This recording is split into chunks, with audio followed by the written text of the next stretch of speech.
Hey Aquarius. So, got a channeled reading for you right off the bat. Spirit was straight up saying to me that one of the universal ways we can know that we are ready to move on from something is when it has gone from like a nice, pleasurable friction, like someone, stroking our arm, and then, like, oh, it could get a little warm, and then it can like, oh, you're starting to like rub my emotional or energetic fucking skin off. That's when you know that it's like, okay, I'm done with this. And the phrase that Spirit is using is like, I've graduated from this. I have learned what I needed to learn from this relationship or this job, this phase of my life that is ready to be mulched. And that's what Spirit is showing me, is like having like a tree with a new like sapling tree, and it's got a bunch of branches, and it's like, okay, to increase the growth, I'm going to go ahead and clip off this branch so the whole thing can grow a little fuller. So something is due to be composted, mulched, recycled. What have you graduated from? We can look really silly, no fault of our own, when we are not sure yet, and we don't necessarily believe that we have graduated from whatever. And we keep showing up to class wearing a cap and gown, and the world is looking at us like, you're still with that person? Or, oh, you're still at that job? Or whatever. And there's no blame, no fucking shame, no judgment. We don't do that here. But if you know that you're done, even if it's just energetically and you're not ready to like quit the job or break up with the person or whatever this is, you can begin to energetically, gently detach. Okay? Okay, let's get into some cards. Let's see what Spirit wants to show us in addition to that raw, unfiltered, channeled message. So this is your checkpoint reading, Aquarius. We're at the middle of the month, so we're going to see how Spirit advises you to orient or reorient to have the best month possible, Spirit. As always, we want to know the truth for Aquarius. All Aquarius people, Aquarius sun, moon, rising, and dominant folks want to know what themes are present, the truth for their highest good, Spirit, about how they are showing up, what kind of encounters or experiences you want to highlight for Aquarius, and importantly, the heart of the matter, what they want to orient to, be aware of, or embody for their highest good. Need just one more. Thank you, Spirit. Okay.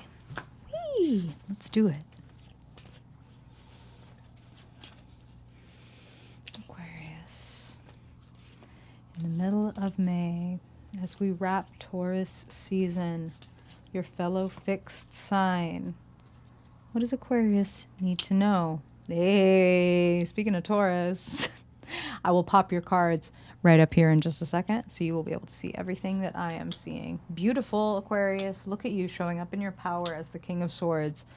Love it. What are you ready to move on from?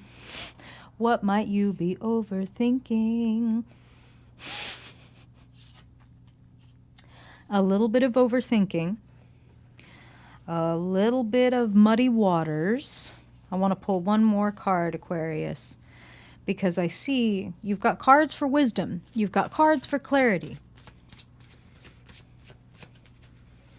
Wow, Spirit is saying something immediately. If you are outsourcing approval, for example, that's a waste of your time. What do I mean by that? I mean, if you like have an idea, but you're waiting for the world to say, oh, we want your idea. Or like, Aquarians are known for their wonderfully cult classic type proclivities. But like, so if you are making, dioramas with figurines based on the Big Lebowski, and you do this very niche thing, and you're like, but I don't even know if the world will like that, so I'll just keep it here. the world would like it. And don't outsource the approval of any part of yourself to the world, because again, a mistake. You will be loved. That is not in doubt. That is not in question, but it will not be because you made something palatable for other people. It will be because you nurtured qualities that come naturally to you, and that's what I'm hearing. So it's like, if your interest is fetish photography and you love fetish photography and it excites the fuck out of you, then that is a fertile place to make some money. If you are a VC Andrews fanatic and you want to make content based around that, this niche, strange, cult classic type thing, then it is beneficial for you, and you must not wait. Take the lead, King of Swords. The current situation, you are showing up, like I said, in your power, intelligent, clear, but maybe a little bit, Spirit's using the word airtight. Like, I need it to be perfect, or I want everybody to see me as perfect, and it would benefit you more to be like the magician. The evolving situation, the situation arising, the magician has everything that they need, not just the sword. If we are wielding a little too much perfection, that can get in the way. And so Spirit is asking you to blend a little more intuition with your intellect. The heart of the matter is the high priestess, the intuition, the quiet, subtle voice inside. Not the one that we can mistake for intuition, like fear or anxiety, both of which will come with a whole bunch of narratives and stories and explanations of, okay, this is going to happen, and this is why, and this is why, and this is why, and this is why. That's your fucking intellect, right? That's your mind talking, not your intuition. Intuition is still and small and can have this weird off-putting thing, like maybe, let's take again the example for someone who has perhaps graduated from a relationship, but they haven't, they don't know that yet. They're sitting in their cap and gown in the class and trying to still learn these lessons, even though they're bored as hell and they've heard this lesson 100 times and they could recite it from fucking memory. Sorry, Spirit is really funny with that. It benefits you to go deeper and to not assume that you know it all. I'm not putting that on you. That's what I'm hearing from Spirit. And that can happen to any of us, that we can just assume we understand the whole, like, breadth and depth of the possibilities or etc. And it's like, we don't. There's always more. You know, Spirit has a better imagination than we do. They have a wider scope. And so Spirit is asking you to tap into the more spiritual aspect of yourself that doesn't know, in the empowering sense. Like, wow, something totally better than this could happen, or something different than what I'm expecting could happen. I hope that it's like this, you know. Create space to listen to your intuition. Again, the magician has all of the elements on the table, including that pentacle that is sitting right where you are, what you are holding. So they're not outsourcing, they're remixing. You already have all the elements that you need. So if you think that you need to go out and get new equipment or new certification, or again, outsource approval, and somebody asking you for this before you can give it, don't. Once you have the idea, the magician, the spark of inspiration, number one, then number two, you notice that the high priestess follows the magician numerically. So it's a pretty nice, orderly series of events. When you have the idea, it's like the conception.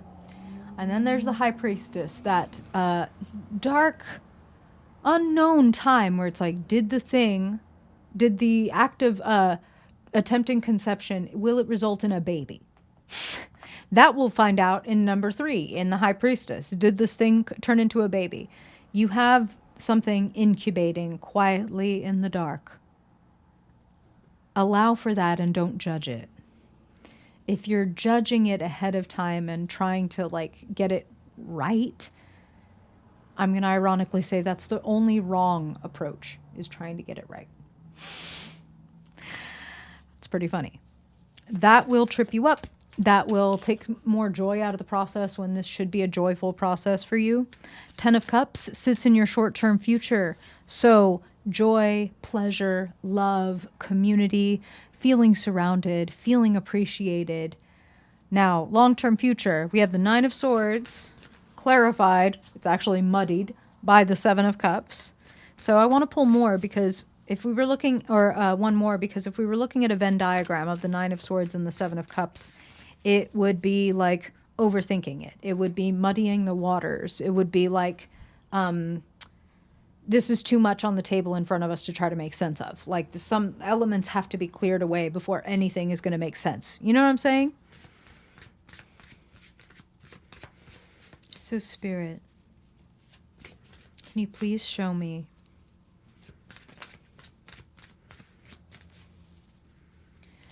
what Aquarius's long-term future looks like? Not pulling it. What Aquarius's long-term future looks like.